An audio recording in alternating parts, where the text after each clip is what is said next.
Bonjour à tous, j'espère que vous allez excellemment bien et aujourd'hui on va parler cyclisme, analyse, présentation, décryptage du parcours de cette étape numéro 18, étape la plus dure de ce Tour de France et je remets mes petites lunettes parce qu'il va se passer pas mal de choses. Un chiffre pour débuter, 5166 mètres.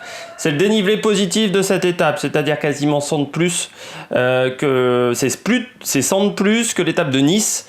C'est 700-600 de plus que l'étape de Puy-Marie. Donc déjà l'étape de Puy-Marie était très difficile. Donc là c'est vraiment une difficulté importante. C'est l'étape majeure des Alpes. Même si ce n'est pas une arrivée au sommet. Mais il va y avoir tellement de difficultés dans la journée qu'à un moment les leaders seront à découvert parce qu'aucune équipe ne pourra maîtriser autant le parcours de cette étape. Forcément les leaders vont se retrouver à découvert parce que vous n'allez plus avoir que 2-3 équipiers grand maximum. À mi-parcours on aura déjà perdu quelques équipiers, des Tony Martin par exemple, même peut-être Wout van Aert qui a déjà fait pas mal d'efforts en plus depuis le début du Tour de France. Ça sera peut-être un petit peu compliqué pour ces coureurs là.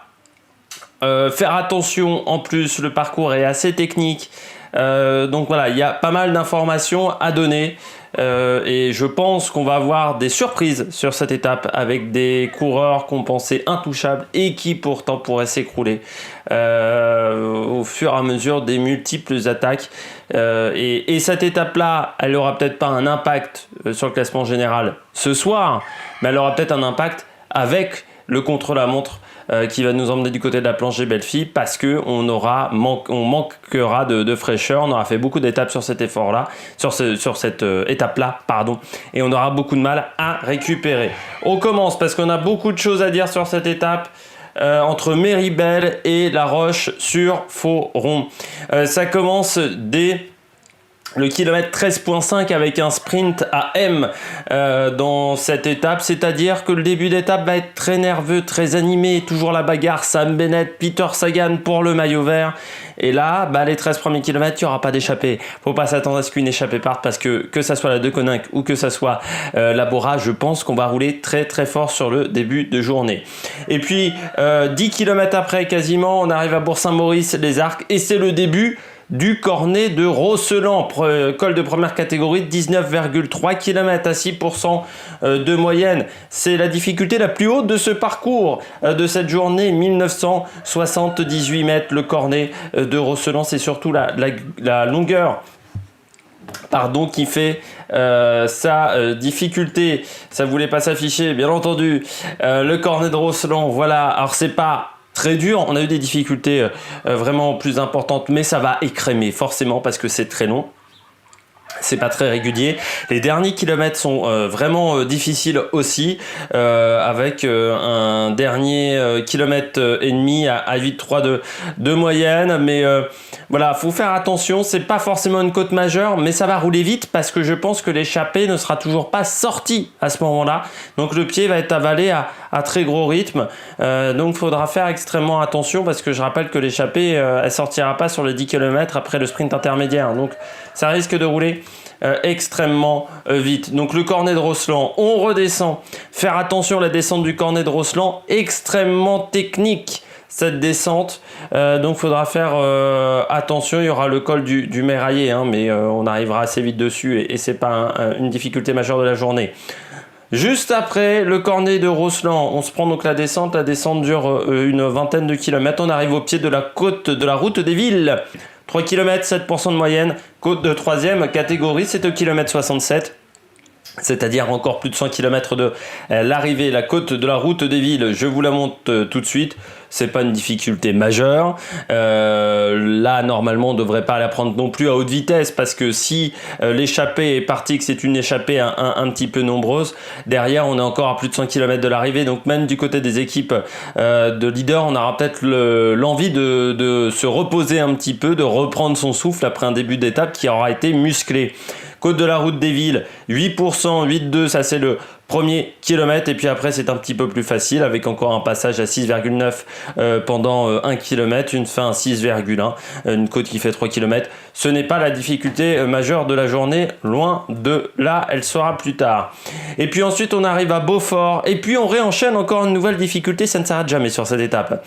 Après 73 km de course, on arrive à Beaufort, et 2 km après, grosso modo, c'est le début du col des Saisies, col qui fait 15 km 6,3 des moyennes, c'est-à-dire que le pied du col est à 100 km de l'arrivée et le sommet donc à 85 km de l'arrivée. Le col des Saisies, hop là, parce qu'il s'appelle col des 16, mais en fait c'est je crois que c'est la montée des Saisies également le nom de cette difficulté, mais on va peut-être l'appeler le col de 16 pour pas faire d'erreur, parce que je sais qu'à certains moments j'ai fait des erreurs.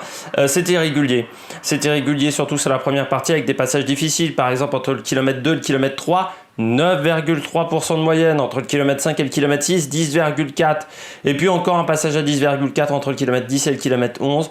Vous voyez quand même que les 6 derniers kilomètres, c'est compliqué, c'est régulier et dur.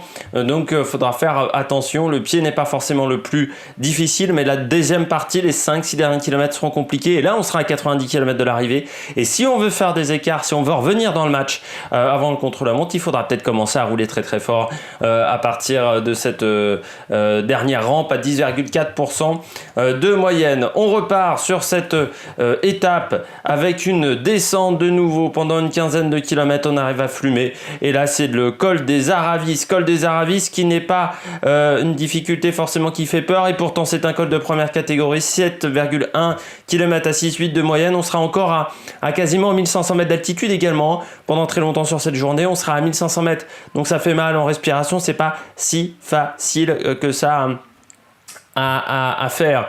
Donc le col des Aravis, avant-dernière difficulté de la journée. C'est pas vraiment le cas, vous le verrez plus tard dans cette vidéo, mais c'est l'avant-dernière difficulté indiquée par les organisateurs. Le col des Aravis, vous voyez, c'est très régulier et très très dur, surtout entre le kilomètre 5 et le kilomètre 6, avec un passage à 11,1 de moyenne, et puis un dernier kilomètre quasiment plat, mais sinon la base de la côte est difficile, et en plus on sera pas si loin que cela de l'arrivée au col des Aravis, parce qu'on aura fait déjà beaucoup de kilomètres en amont, et on sera à une grosse cinquantaine de kilomètres de l'arrivée, une soixantaine de kilomètres de l'arrivée au sommet du col des Aravis. Ensuite, une descente. Toutes les descentes sont assez techniques aussi. J'ai parlé du Cornet de Rosseland, mais la côte de la route des Villes, la descente est aussi un petit peu technique. À Aravis, la descente est très rapide, mais pas hyper technique. Mais par contre, elle sera, je pense, très rapide. On arrive à Entremont, parce que Entremont, bon, pour du côté de la publicité, ville de fromage. On passe également à la Clusaz, grosse terre de champions du côté du ski. Et puis on arrive au morceau de bravoure de cette journée, à la côte de hors catégorie de cette journée. C'est la montée du plateau des Glières, déjà effectuée une fois sur le Tour de France. Et surtout la particularité de cette difficulté, c'est que vous avez un passage qui est en terre sur cette montée de la côte des Glières. C'est le kilomètre 143,5, la montée du plateau des Glières. Vous voyez, c'est dur tout le temps. C'est pas compliqué, c'est un morceau de bravoure, parce que c'est très très très difficile. Et s'il y a un coureur qui est plus fort, faut qu'il sorte à ce moment-là, parce que derrière c'est pas tout plat. Et je remarquerai, et je vous le redirai, mais il faut qu'il parte à ce moment-là. Et il faut qu'il lance les hostilités. Je pense qu'il va se passer des choses dans la montée du plateau des Glières, malgré le fait qu'on soit loin de l'arrivée, parce qu'on sera à découvert à cause des difficultés en amont, et donc que les coureurs auront peu d'équipiers. On a un passage à 11,4, un autre à 11. Ça dépasse les 15% par moment, donc assez difficile. Et puis on aura encore une petite difficulté derrière, parce que ça redescend pas tout de suite après la montée du plateau des Glières, et puis ça redescend de nouveau. La montée du plateau des Glières, je n'ai pas dit, elle est à 30 km de l'arrivée, donc c'est pour ça que je vous dis c'est encore un petit peu loin, mais vous pouvez faire des écarts sur cette étape, parce qu'après on redescend, mais la fin de journée n'est pas encore toute plate avec une montée de quasiment 5%, de 4,5 de moyenne pendant 5 km 90 après Thorens Glières. Et puis ensuite on a l'impression comme ça que les derniers kilomètres sont plats vers La Roche-sur-Foron. Eh bien non, parce que vous allez le voir sur ce petit schéma, l'arrivée sur les 200 derniers mètres, c'est un petit peu en côte.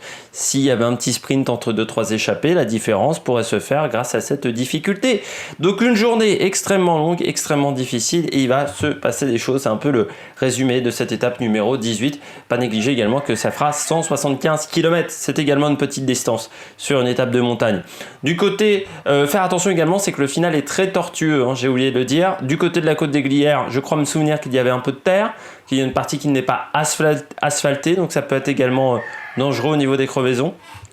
Donc voilà, faire attention. Du côté de la météo, soleil, plus de 30 degrés encore, donc il va faire très très chaud, il va falloir s'hydrater. Et puis avec la fatigue, des fois on oublie de s'hydrater sur des efforts qui sont violents, donc toujours faire attention. Du côté de la stratégie, grosse échappée d'un côté qui part, et puis grosse bagarre entre les leaders. Moi je privilégie cette stratégie-là. Mais on peut également avoir la stratégie d'avoir pas d'échappée du tout, et la course entre les leaders et une victoire d'étape avec un grand leader s'il y a une équipe qui veut vraiment faire le forcing sur cette journée. Et puis on peut avoir une course, ce qui m'étonnerait très clairement, avec les leaders qui se regardent, parce que si aujourd'hui sur l'étape numéro 17, eh bien, vous avez des gros écarts, eh bien, peut-être que tout le monde n'aura pas forcément envie d'attaquer pour finir troisième. Donc ça peut également faire la petite différence. Du côté des favoris pour moi sur cette journée, mes pronos, c'est que parfois des gens les suivent et gagnent de l'argent avec. Je vais demander des commissions désormais sur les pronostics. Je déconne. Du côté des favoris, là il y a des grosses côtes, des grosses cotes, je dirais, avec Pogačar.